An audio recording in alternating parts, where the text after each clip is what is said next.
Welcome to part number 3 of the Castlevania 2 playthrough. I think I should talk about the scene at the end of part number 2.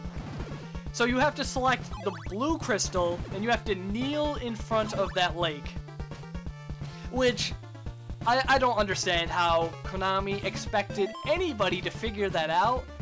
I mean, if you go back to it, you can kind of see the platforms, you can see the very top of them, but it's just, who would think to select the blue crystal and then kneel in front of there for like 7 seconds?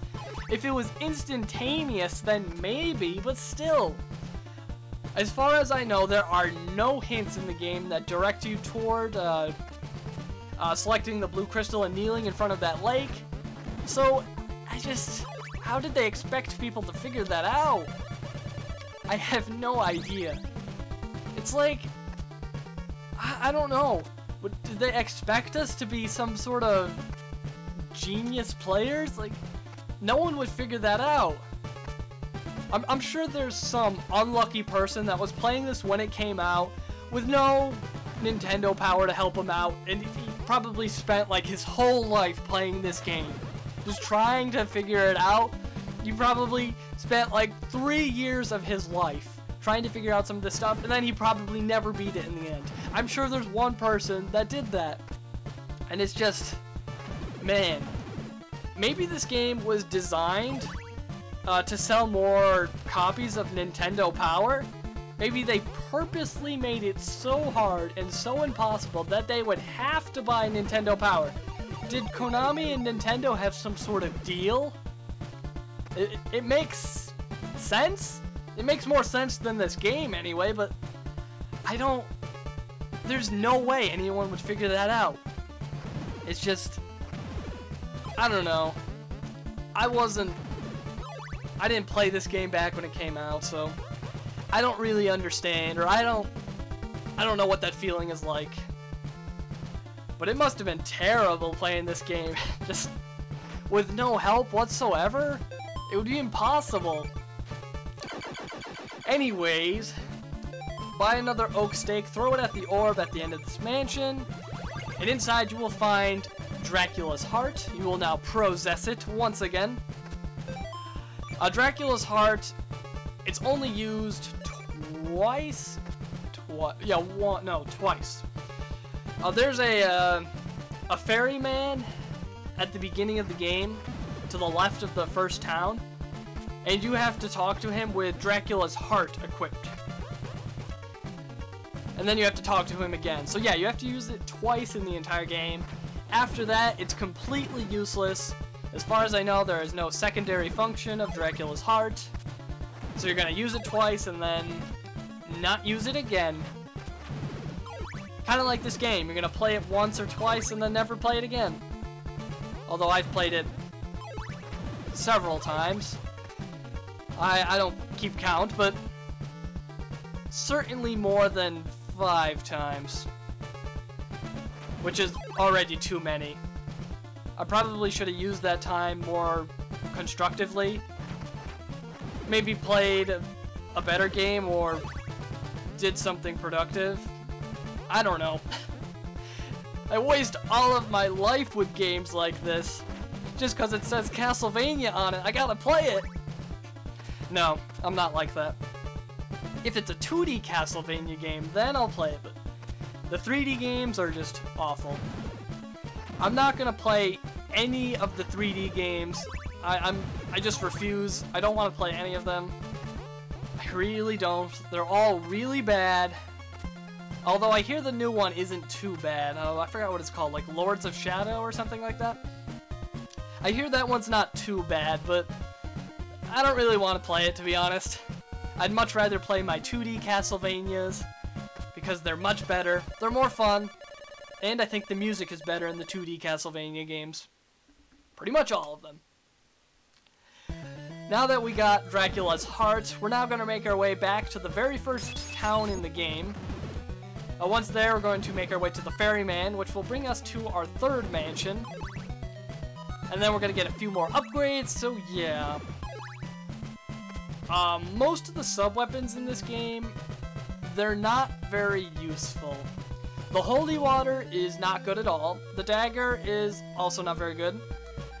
The sub-weapon we're about to get, or in a couple minutes anyway, that's almost useless.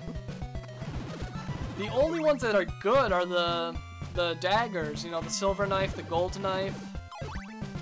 Unless I'm forgetting. Oh, the sacred flame is pretty good. But yeah, pretty much half of them are useless. I mean, in Castlevania 1 and 3, pretty much all of them are pretty good. I mean, I guess the worst one is the dagger. But the dagger isn't that bad, it's just not that strong. But it's still, it's functional and it's still good, it's just not that strong.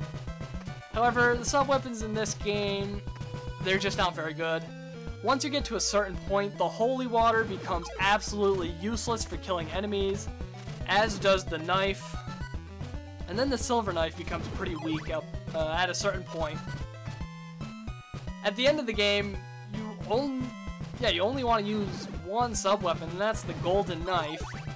I guess you might want to use the sacred flame on the final boss. That's a good use for it, but other than that, yeah, not too great. It's a bit of a disappointment seeing weak sub-weapons, because sub-weapons are one of the best parts of Castlevania, at least in my opinion. I like having a separate weapon it can do more than your main weapon can do. I like that. I think it's cool, and not many games do that. I don't know. I'm just rambling at this point while I'm making my way back to the original town. Once you level up, you don't gain any experience points from the area in which you leveled up in. So once you level up once, the first area in the game, you won't get any experience points. And yeah, the second area, once you level up there, you don't gain any experience points there. So you can't just start from the beginning of the game and just fully level up yourself. It doesn't work that way, which I guess was a smart move on their part. I don't know. There's only 5 or 6 levels, so it's not like there's 99 levels like we see in some later Castlevania games. Which is okay. I don't know. I would have preferred it that you could level up like to 20 or 30, just so your health bar can go all the way down to the bottom of the screen. I think that would be pretty cool, just seeing a giant life bar, and then you're pretty much invincible. I mean, I like leveling up my character, like all RPGs and things like that, to the point where I become invincible. It's just fun to do for like one playthrough. Just become very strong and break the game, and I don't know, I like that. I think that's fun to do for one playthrough, and it's also fun to just go in at a very low level, put yourself at an extreme disadvantage. That's pretty cool too. Anyways, once you get back to the first town, heal up. I don't think there's garlic or laurels you can buy here, so don't worry about that. Just head down the stairs and make your way to the left, where we have to cross the river, which is guarded by the ferryman. These enemies shoot out fireballs. However, you can deflect them with the shield, which is really nice. Just make sure you're either standing still or jumping when they shoot the fireballs at you, so you can deflect it with no problem whatsoever.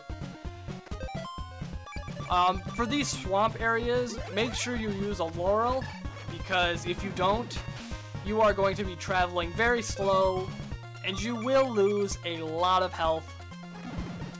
So yeah, make sure you buy some laurels earlier in the game, otherwise you're going to be having some trouble. At this point, equip the heart, talk to the ferryman, and he will show you the way. Yay! And then some mermen will pop out of the water. Or I think they're called fishmen in classic Castlevania. I think they changed it to mermen in later editions. There's the third mansion, however, we're not going to go to it quite yet. We're going to go to the left. And oh no, not these blocks! A lot of people seem to think these blocks are really hard to get past. They're really not. Let me explain how to do it. Whenever the blocks are going upwards, you need to jump then. Not when they're going down or at the top of their jump, when they're going up. When they're going up, you get a nice boost in jump height, so yeah, don't wait, because if you wait, you're just gonna fail. You don't want to jump when they're at their height, you want to jump when they're going up. A lot of people seem to think it's really hard to get past those, but I can assure you, it is not. Not at all. Head all the way to the left, talk to this guy, and he will give you the diamond power-up, which is useless. It's incredibly weak, and it bounces off walls. There's really no good time to ever use it. Yeah, just never use it, and it costs hearts, and yeah, it's useless. Never use it. I just got it to show it off, to show you guys that there's another useless sub-weapon. That sub-weapon does return in later Castlevania games. I don't think it returns until the DS titles, but I'm not sure, but it doesn't return for a while. But when it does return, it's actually a much better sub-weapon. But right now, it's pretty useless, so never use it. Anyways, we're going to enter the third mansion in part number 3. Until next time, this is UAA, signing out. I'll see you guys later.